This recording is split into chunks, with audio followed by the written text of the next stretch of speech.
Yes, Mungu awabariki sana. Tuna kila sababu ya kumshukuru Mungu kwa hapa tulipofika. Kiukweli kwamba tunashukuru kwa Mungu kwa sababu haya ndiyo mapenzi ya Mungu ambayo anataka tuyafanye. Unajua hakuna kitu kizuri kama kumsikiliza Mungu. Kama kumsikiliza kile Mungu anataka. Unajua watu wengi sana tumejikita katika kufanya kile ambacho sisi tunataka. Tunataka tutembee katika misimamo yetu. Lakini kuna faida kubwa sana katika kumsikiliza Mungu. Wakati baba yetu anapewa ufunuo huu wa kuhusu kongamano hili la Paulo na Sila, kwa akili za kibinadamu unaweza ukasema tutafanyaje, itakuwaje? Lakini kumbe Mungu akikupa maono anakuwa na makusudi ndani ya yale maono. Kwa hiyo kama unavyoona tulikuwa tumeahidi kwamba tarehe ya 28, tarehe 28 ya kongamano la Paulo na Sila, la maombi ya Paulo na Sila, tungekuwa na kile ambacho tunacho kama kidogo kwa ajili ya kuweza kuwasapoti wajane, kuwasapoti wahitaji. Na tunashukuru Mungu, watu wamerespondi vizuri, watu wakaona kwamba ni jambo jema, wanaweza wakafanya kulingana na maono ya baba yetu.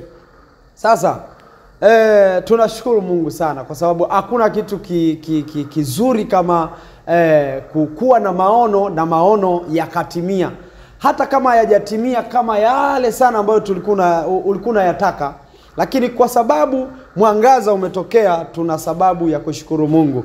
Sasa tuna vitu hapa mezani pa mtumishi wa Mungu ambavyo watu wamejitoa na watu wameleta kwa ajili ya kuweza kusapoti watoto yatima na watoto ambao hawana watu wa kuwasapoti, na wamama wajane na watu wasiojiweza. Sasa kuna vitenge hapa, hebu just imagine. Mungu awabariki sana nyinyi ambao mmejitoa kwa ukubwa kabisa. Angalia kitenge kama hiki. Kitenge kama hiki ni kipya kabisa. Grade 1 kabisa hiki kitenge kama unavyoona. Sijui lebo iko wapi. Acha nitafute lebo. Nione lebo iko wapi. Najua mtu mwingine anaweza akasema wamefua, lakini hiki ni kipya bwana. Hiki ni kipya. Unaona? Hata lebo bado hazijatolewa. Hii ni wax, si ndio Wax kabisa mpya kwa ajili ya kuweza kuwabariki wamama wajane. Hii huduma, ngoja niwaambieni kitu. Ni huko ndani ngoja nicheki. Sorry. Huko ndani. Sasa hapa ndio penyewe. Unaona? Hii ni kipya kabisa. Hii ni kwa ajili ya mama wajane na watu wasiojiweza. Raundi hii tumeanza na wajane, lakini next tutakuja na kitu kingine kikubwa ambacho kitaenda kumpa Mungu tukufu na kitaenda kubariki maisha ya wengi. Unaona hapa kuna kanga nzuri kabisa, ina maneno mazuri ya Mungu hapa, inasema upendo wa Mungu. Upendo wa Mungu wafanya nini? Haulipiki. Upendo wa Mungu haulipiki. Kwa namna nyingine huwezi kulipa neema. Hii nayo ni mpya kabisa. Watu wa Mungu wamejitoa kwa ajili ya kuweza kubariki watu wasiojiweza. Kwa hiyo tuko na daftari hapa kama unavyoona, ni dazani kama dazani 7 sasa. Lakini kuna watu bado wanaendelea kuleta kulingana na mahitaji ya watoto wetu. Karibia dazani, tutakuwa na dazani zaidi ya 10 kwa ajili ya mahitaji ya watoto wetu. Jamani, kwa taarifa ambazo zipo ni kwamba kuna watoto ambao kabisa wazazi walipokufa watoto wakashindwa kuendelea na masomo. Sasa na hapo tuna challenge pia, lakini hiyo sitaielezea sana, tutaendelea kuizungumzia siku ya kongamano. Kwa hiyo haya ni madaftari, na hapa tuko na peni kama unavyoona, hizi ni peni. Peni wanasema biki. Peni ziko hapa, lakini pia tuko na penso hapa, ziko hapa penso karibia dazani 2, na zingine ziko hapa penso ziko hapa standard kabisa. Na hapa tuko na rula hapa, na rula zingine ziko hapa. Kuna hivi vichongeo, sisi tunaita vichongeo sharpener, tuko nazo. Lakini pia tuko na hivi ni vifutio. So tuko na sadaka bado tuko nazo kama unavyoona hapa. Tuko na sadaka za unga. Umeelewa? Hata zamani kulikuwa na sadaka za unga. Tunashukuru Mungu kwa ajili ya washirika ambao wanamsikiliza baba yao, lakini pia wanamsikiliza Mungu kile ambacho anataka. Jamani, ngoja niwaambie kitu, wale ambao mnafikiria kwamba tunatoa kwa sababu sisi tuko na uwezo, sisi tuko na mapesa, sisi ni mabilionea. Ngoja nikwambie, siku utakapomuonyesha Mungu kwamba nitakutolea utakaponibariki, Mungu hatawahi kukubariki kabisa. Lakini ukimuonyesha Mungu kwamba ninakushukuru Mungu hata kwa kitu kidogo ambacho umenijalia, nitatoa. Ukitoa, milango lazima itafunguka. Kwa hiyo tuko na sadaka za unga hapa, lakini pia tuko na hapa madhabahuni tuko na manguo hapa. Tuko na nguo bado, kule tuko na vitenge, lakini hapa tuko na nguo, tuko na mikoba hii hapa ya wamama, tuko na mikoba kama unavyoelewa.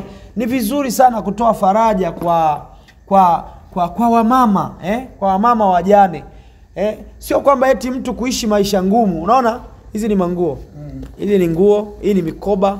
Kuna nguo kote huku mpaka huku chini. Siwezi kuzitoa zote, lakini zimewekwa, ziko standard kabisa kwa ajili ya kupeana. Na ni nguo ziko standard kabisa. Nilikuwa nasemaje? Kuna mtu tu kwamba kuona mkoba kama huu, anahisi hii mikoba inashikwa na mabilionea. Lakini wakati umesema tu kwamba nitatoa mkoba kama huu nipelekee mama mjane, vile atavaa tu hivi akafurahia moyoni, baraka zitakufuata. Kwa sababu kuna watu wanahitaji tu kicheko cha mtu, wanahitaji mtu tu aseme ubarikiwe. Tamko la imani linaenda kukufaulisha kwenye maisha yako. Kwa hiyo by the way, tulikuwa tumesahau, na hapa kuna sukari. Sukari iko hapa karibia kilo kama 3, kilo kama mbili ziko hapa. Na bado kuna watu wengine bado wataendelea kuleta vitu. Unga bado tunaendelea kupokea. Kesho ndio siku ya mwisho ambayo kila mmoja aliyekuwa ameahidi kuleta kitu kile ambacho Mungu alikuwa amemsemesha ataleta. Kwa hiyo kesho pia tutakuwa na video nzuri kabisa kwa ajili ya kukuonyesha. Na nataka nikwambie kwamba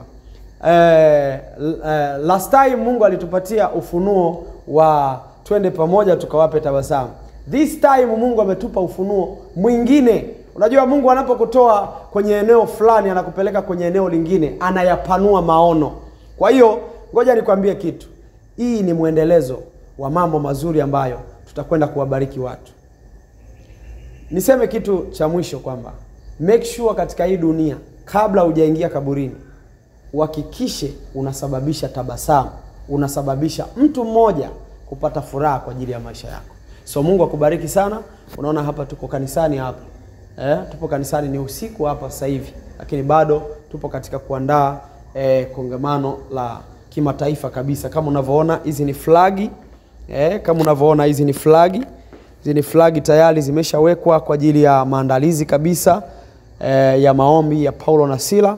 Na huku pia unaweza ukanipitisha mtumishi wa Mungu. Tukapita pia tukaona flagi. Kama unavyoona flagi ziko tayari, na bado kuna mzigo mwingine wa flagi zitakuwepo ambazo siku hiyo kila mmoja atashika, atasema Mungu nikumbuke. Unajua Mungu sio mpango wa Mungu watu kuzaliwa Tanzania, kufa Tanzania, kuolewa Tanzania na maisha yako mavumbini Tanzania. Sio mpango wa Mungu. Ngoja nikwambie kitu. Hili eneo sasa, hili ndio la waombaji. Hapa wataketi kwa muda.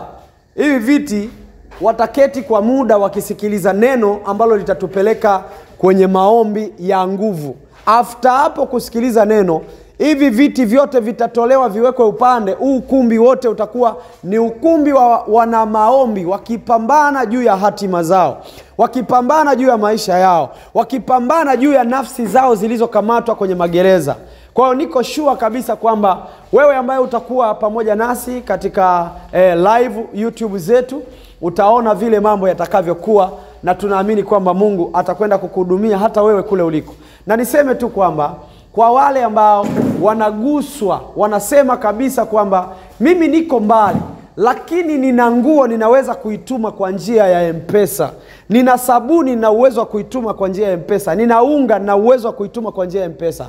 Tuma kwa nambari hizo hapo chini ambazo zinapita, namba za support, na Mungu atakubariki. Namba za mtumishi wa Mungu Prophet Yohana Mwanisenga ni 0753, hiyo ya Tanzania, 07 53 69 88 alafu 32.